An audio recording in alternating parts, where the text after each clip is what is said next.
안녕하세요. 저는 카드사 전략기획팀에서 일하는 30대 여자입니다. 일하느라 한창 바쁘게 살았다가 어느 날 갑자기 외로움이 확 몰려올 때가 있었습니다. 연애든 결혼이든 누군가를 만나 설레는 감정을 느껴보고 싶은 마음이 들더라고요. 중요한 프로젝트를 성공적으로 마치고 회식을 한 날 밤 집으로 돌아왔는데 그날따라 텅 비어있는 저희 집이 유난히 쓸쓸해 보였죠. 회사에서 인정받고 있었고 내가 참 열심히 살고 있구나 라는 생각은 많았지만 그럼에도 제 마음속에 깊은 외로움과 채워지지 않는 공허함이 컸던 것 같아요. 그래서 약간 충동적이긴 하지만 난생 처음 소개팅 어플을 깔았습니다. 어플 속에는 참 다양한 남자들이 많더군요. 명품으로 도배한 남자, 온몸에 문신을 자랑하는 남자, 허세 가득한 자기소개, 무의미한 프로필들을 넘기다 그 남자를 보고 멈추게 되었습니다. 깔끔하고 준수해 보이는 외모, 담백한 자기소개. 저는 그 사람에게 이끌려 메시지를 보내게 되었고 서로 이런저런 대화를 나누게 되었죠. 그게 시작이었고 그 후에도 많은 대화들이 오갔습니다. 사는 지역도 가까웠기에 한번 보자고 했어요. 어플로만 대화했던 사람인데 실제로 본다고 생각하니 긴장되더라고요. 그렇게 약속 장소에서 기다리고 있는데 한용준이 나왔습니다. 한용준은 삐까뻔쩍한 최신 BMW를 타고 도착했더라고요. 그 남자는 사업을 한다고 자신을 소개했는데 아는 형과 동업으로 헬스 관련 사업을 한다고 했죠. 그가 입은 옷과 시계는 누가 봐도 고가의 명품이었습니다. 그냥 딱 봐도 돈이 많아 보이고 여유가 많아 보이는 사람이었어요. 그런데 그 화려한 겉모습과는 달리 그 남자는 제게 진심 어린 눈빛으로 다가왔습니다. 자기도 어플은 별로 안 해봤는데 저 같은 사람이 나올 줄 몰랐다며 운이 좋았던 것 같다고 하더라고요.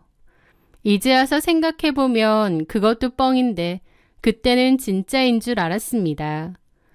어쨌든 그 남자와 저는 즐거운 시간을 보냈고 그 후에도 계속 연락을 하고 지냈어요.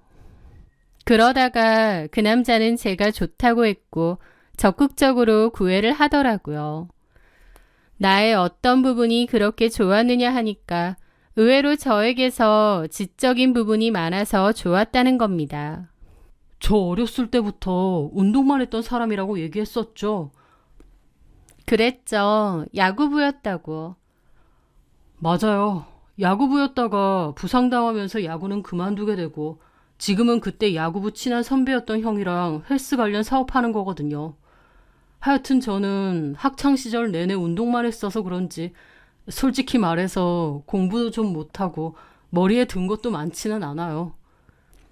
에이, 안 그래 보이시는데요. 정말요.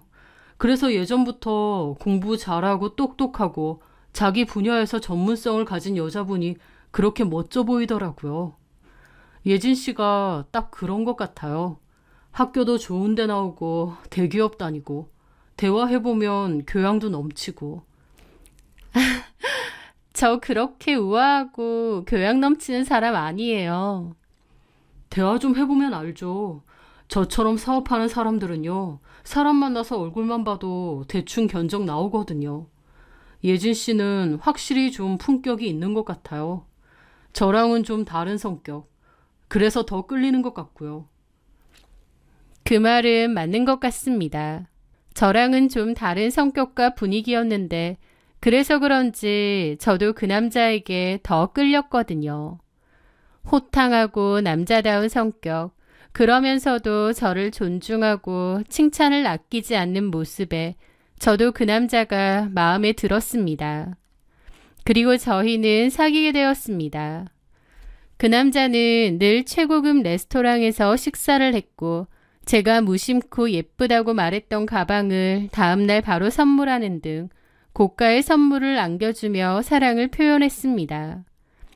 제 친한 친구들도 그런 걸 다 알고 있었고 그 남자 너무 괜찮다며 성격도 호탕하고 남자답고 여유롭다면서 어떻게 어플로 그렇게 진국인 남자를 만날 수 있는 거냐 물어볼 정도였죠. 그렇게 그 남자와 8개월 정도 만났을 무렵 저희는 자연스럽게 결혼까지 약속하게 되었습니다. 부모님도 뵙자고 했는데 그 남자는 자기 집 얘기를 해주더라고요. 자기 부모님은 어릴 적 이혼하셨고 자기는 운동부여서 거의 기숙사에서 부모님하고 떨어져 살았답니다. 엄마하고는 연락도 안 되고 아버지는 외국에 살고 계시다는데 자식에게 별로 관심도 없다고 했죠. 연락도 거의 없고 그래. 그래서 내 결혼에도 관심 없으실 거고. 그냥 결혼한다고 얘기하고 나중에 시간 되면 인사나 한번 드리면 될 것 같아.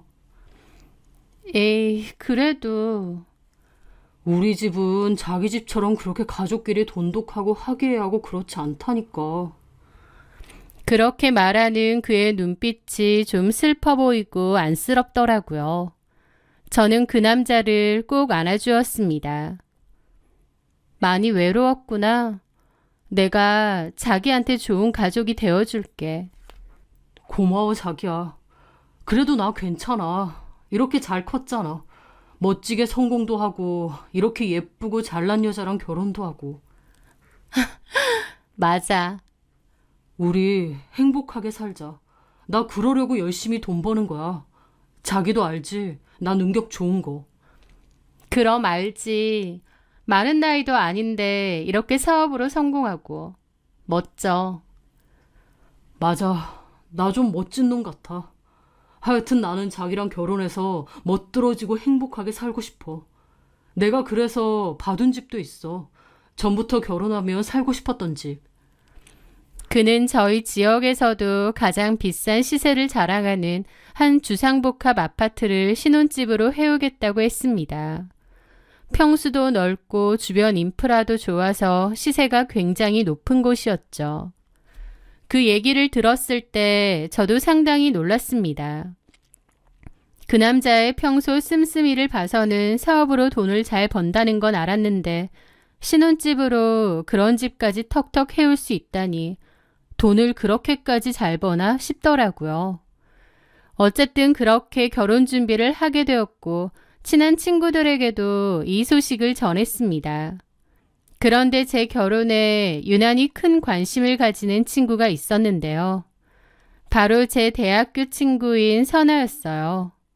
선아는 필라테스 센터를 운영하는 강사이자 원장이었습니다.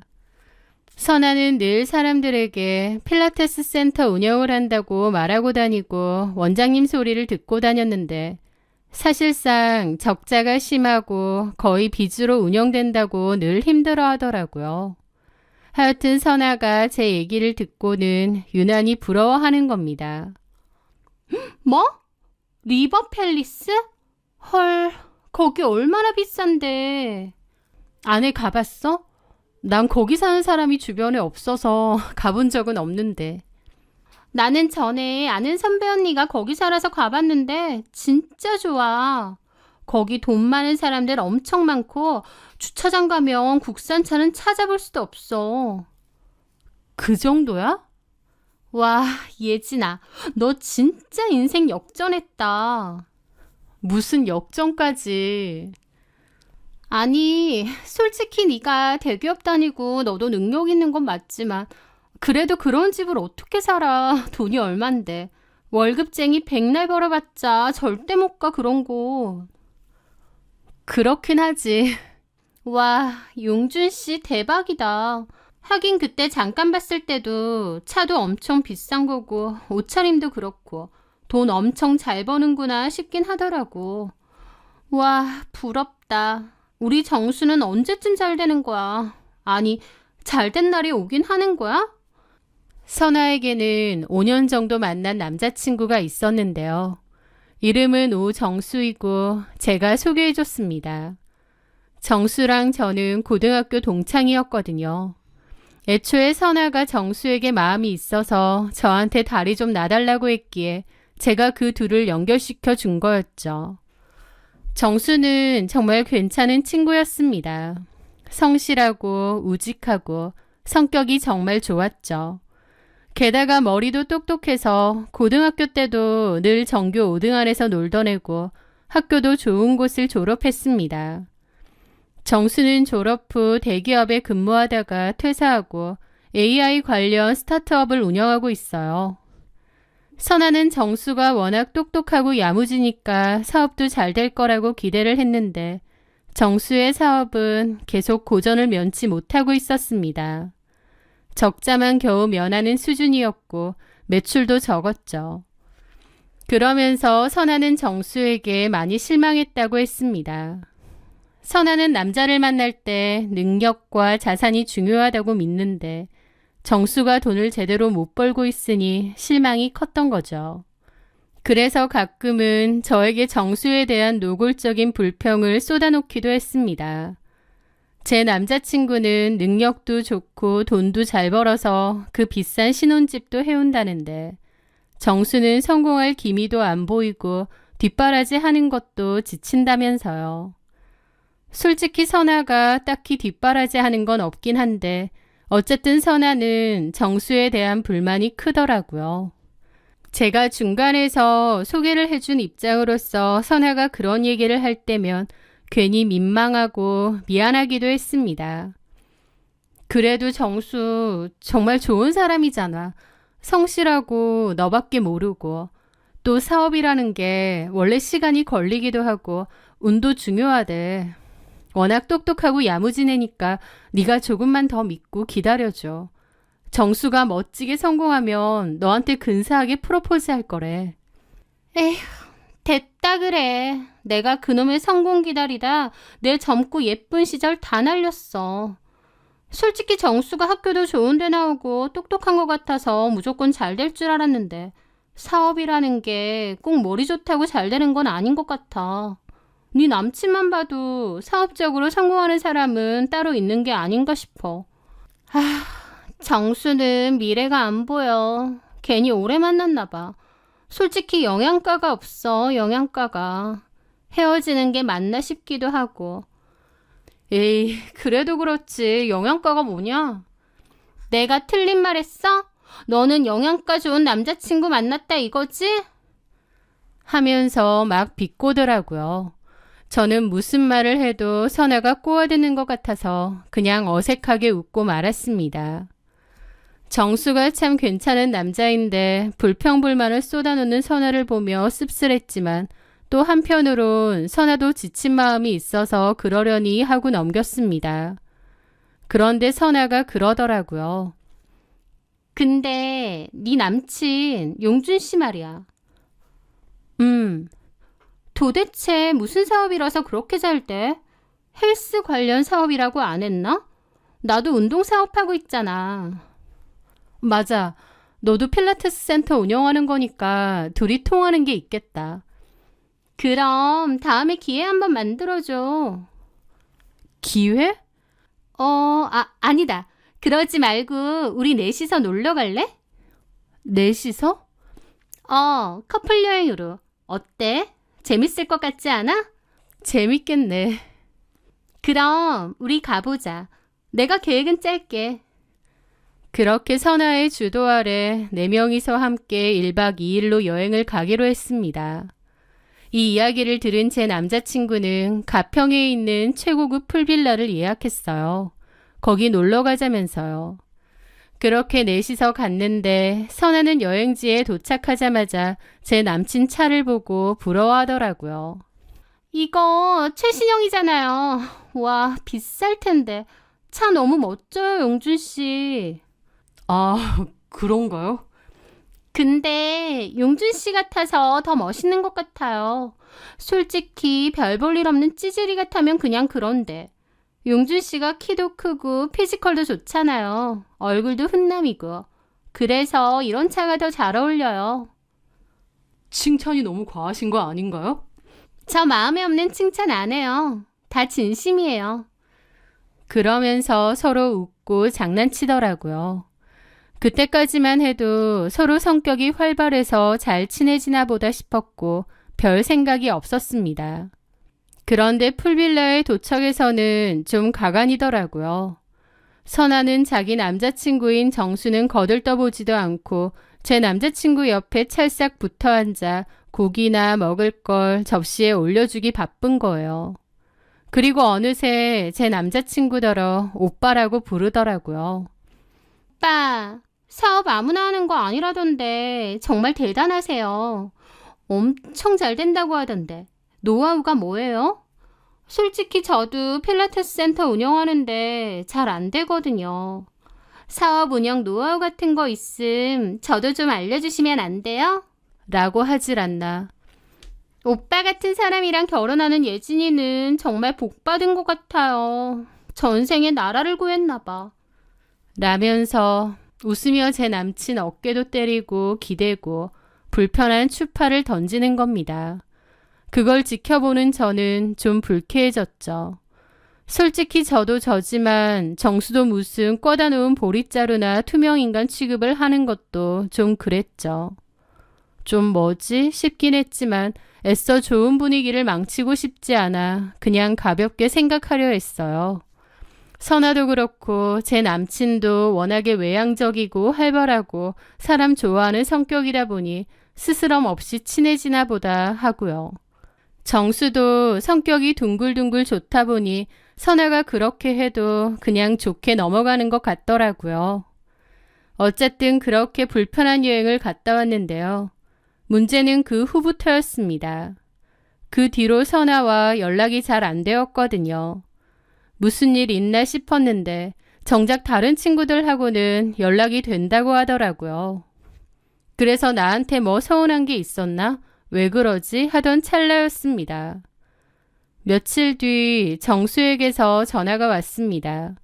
정수의 목소리는 완전히 잠겨 있더라고요. 예진아, 선아랑 연락 좀 되니? 정수야, 선아? 아니, 나도 요즘 연락이 잘 안 돼. 근데 무슨 일이야? 나보고 헤어지자는 문자 남기고 연락 두절이야. 뭐라고? 헤어지자고 했다고? 나한테 장문의 문자를 보냈더라고. 자기는 반짝이는 삶을 살고 싶은데 내가 자기 발목을 잡고 있는 것 같대. 자기를 놔주라고 하더라고. 대화라도 하고 싶은데 연락도 안 되고 센터 찾아갔는데 직원들이 못 만나게 안 해. 한 번만 더 찾아오면 경찰에 신고할 거라고 하더라고. 그렇게까지 말했다고? 기가 막히더라고요. 무슨 이유로 헤어지자는 건진 몰라도 그래도 5년이나 만난 남자친구잖아요. 헤어질 때도 예의를 지켜야 되는 거 아닌가요? 자기 마음 변했다고 일방적으로 통보하고 정수가 찾아가니 안 만나주면서 한 번만 더 찾아오면 경찰에 신고한다고 했다는 거예요.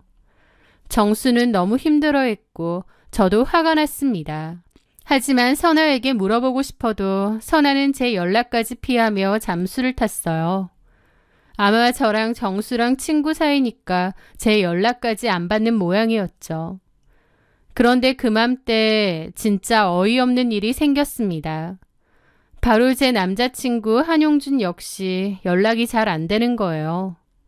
매일같이 오던 사랑의 메시지는 끊겼고 제가 보내는 장문의 카톡에는 몇 시간 뒤에야 바쁘다, 나중에 연락하겠다 같은 식으로 피하는 답이었죠.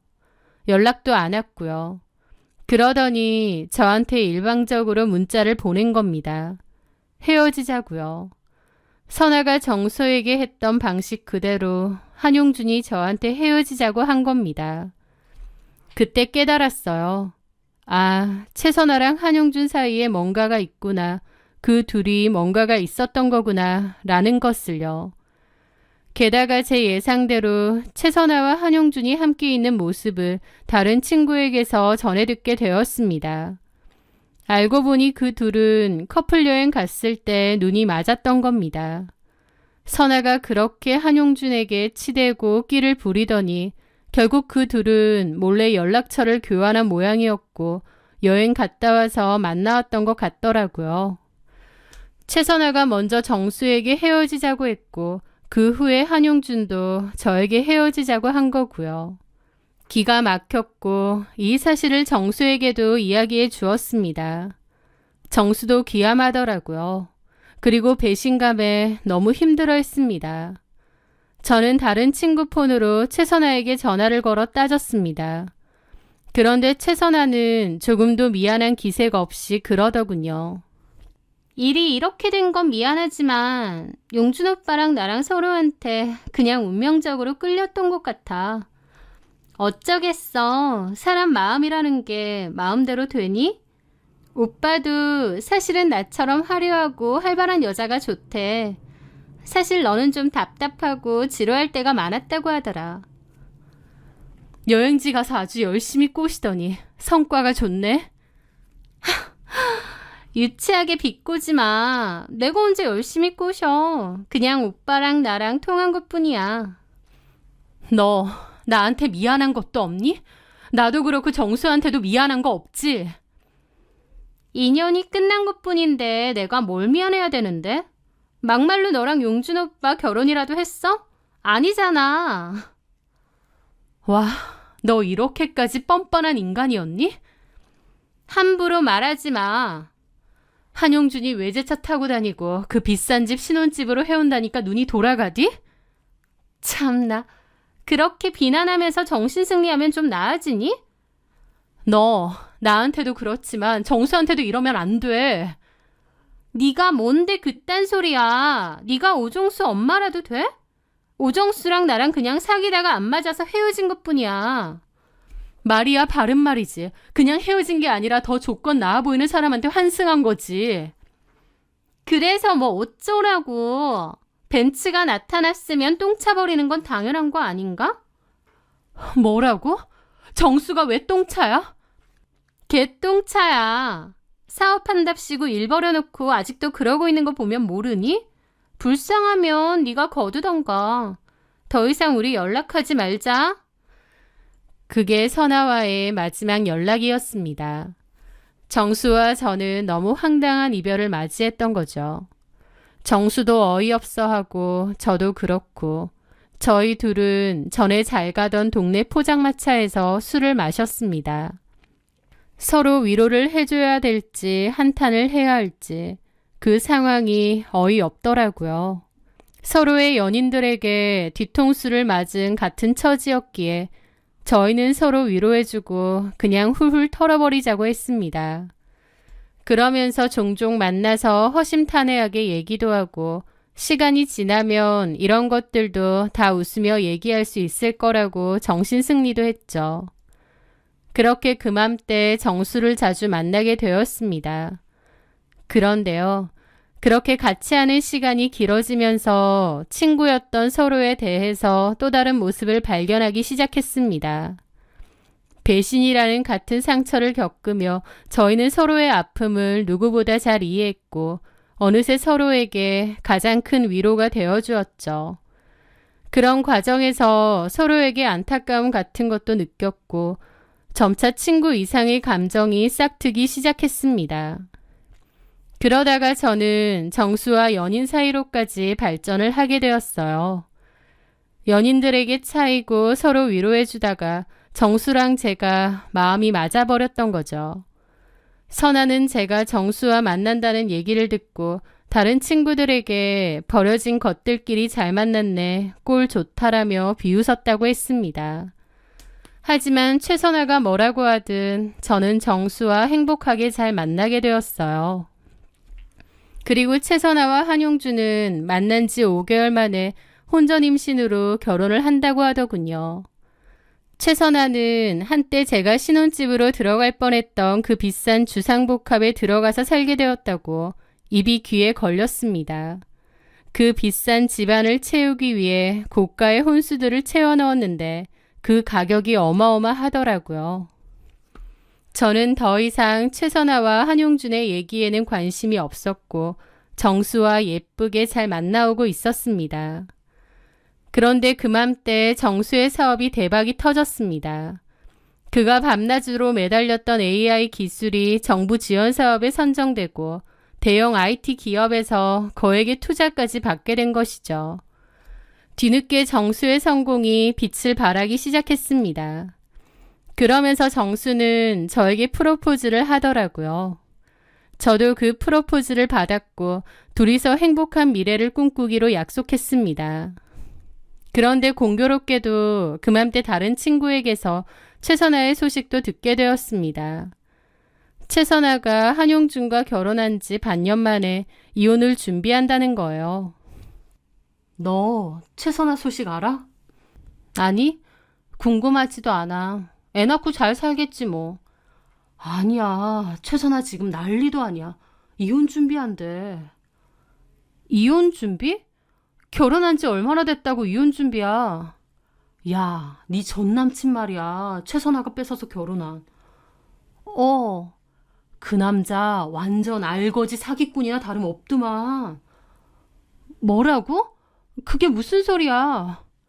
최선아가 그렇게 자랑질해댄 그 주상복합 있잖아. 리버팰리스. 그걸 그 남자가 해오긴 했는데 다 대출이었다며? 완전 풀대출. 뭐라고? 집 해온다고 하니까 최선아는 신나서 안에 엄청 고가의 혼수 넣은 거 알지? 걔네 부모님이 빚까지 내서 그거 해줬잖아. 맞아. 인테리어만 해도 1억 들었다더라.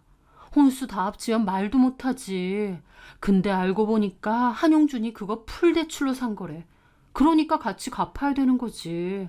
세상에 풀대출로 사놓고 그걸 지가 집 해온다고 하는 거야, 그 남자는. 너도 몰랐어?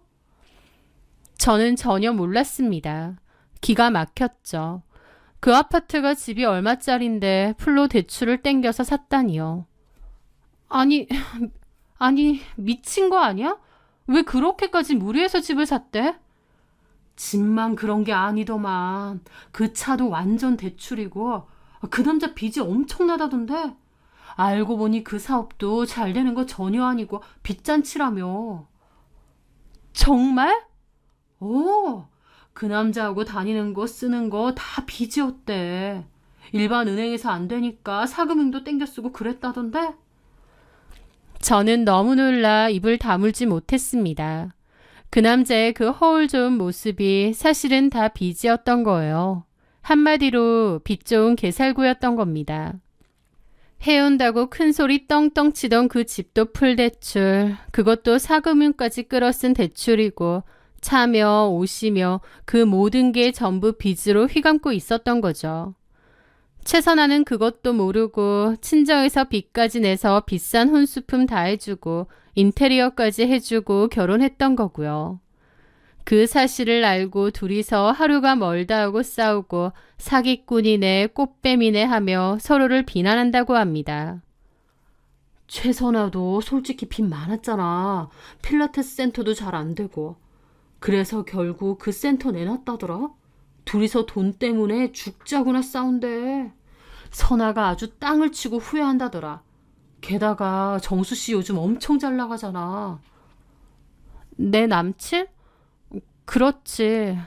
그거 알고는 며칠 밤낮으로 울고불고 난리였다더라. 자기가 5년 동안 기다렸을 땐 지질이 궁상이었는데 헤어지고 나니까 대박 터졌다고. 너만 좋은 꼴 났다고. 배 아파서 죽을라 그래. 그 말을 듣는데 기가 막히더라고요. 한용준이 돈 많은 줄 알고 친구 남친이고 뭐고 가로채서 뺏었는데 알고 보니 완전 빚밖에 없는 개살구잖아요. 영양가 없다던 정수가 진짜 알토란 같은 남편감이었고요. 그래서인지 최선아는 이혼하는 와중에도 정수에게 연락해서 그립다느니 후회한다느니 찝적댔다고 합니다. 정수는 다시는 연락 말라고 했다는데 다른 번호로까지 연락을 했더라고요. 저랑 같이 있을 때 연락이 왔고 정수는 스피커폰으로 저까지 들을 수 있게 했습니다. 정수야, 나 선아야. 내 번호 차단했어? 요즘 너무 힘들어서 그런지 너 많이 보고 싶다. 우리 5년 사귀는 동안 참 좋았잖아. 나 그때가 자꾸 생각나고 그래. 네가 참 괜찮은 남자였는데 왜 몰랐을까? 그녀의 목소리는 처량했지만 저는 그 안에 담긴 교활한 계산을 똑똑히 느낄 수 있었습니다. 정수는 차가운 목소리로 대답했습니다. 선아야, 정수야. 애는 잘 크고 있지? 어? 한용준이랑 혼전 임신해서 결혼했었잖아. 어린 아기도 있는데 이렇게 전 남친한테 전화하면 안 되지. 애한테 안 미안해? 그 말에 최선아는 아무 말도 않더라고요.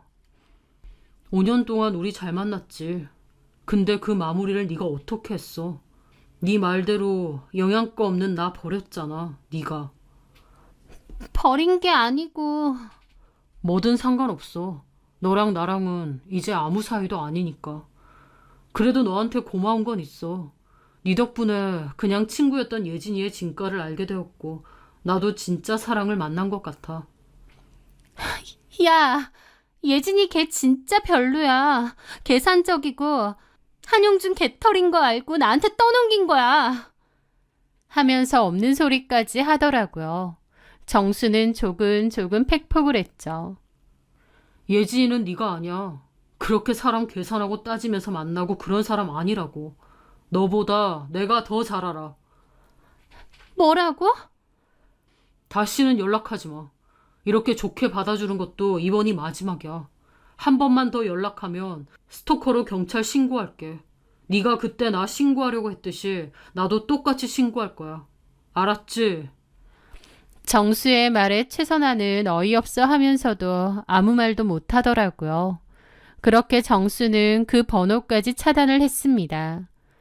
그 후 저는 정수와 순조롭게 결혼을 준비하고 있습니다. 친구였던 최선아는 눈앞의 욕심 때문에 진짜 보석을 버리고 겉만 반짝이는 유리 쪼가리를 주운 게 아닌가 싶어요. 그리고 유리 쪼가리가 보석인 줄 알고 애지중지했는데 이제 지도 깨달은 거죠. 아, 내가 쓰레기를 주운 거구나 라는 것을요. 최선아의 불행을 비웃고 싶은 마음은 없습니다. 다만 그녀가 자신의 어리석음을 통해 눈에 보이는 것이 전부가 아니라는 것을 평생에 걸쳐 깨닫게 되기를 바랄 뿐입니다. 한때는 가장 친했던 친구와 사랑했던 남자에게 동시에 배신당하고 너무 비참했던 때가 있었습니다.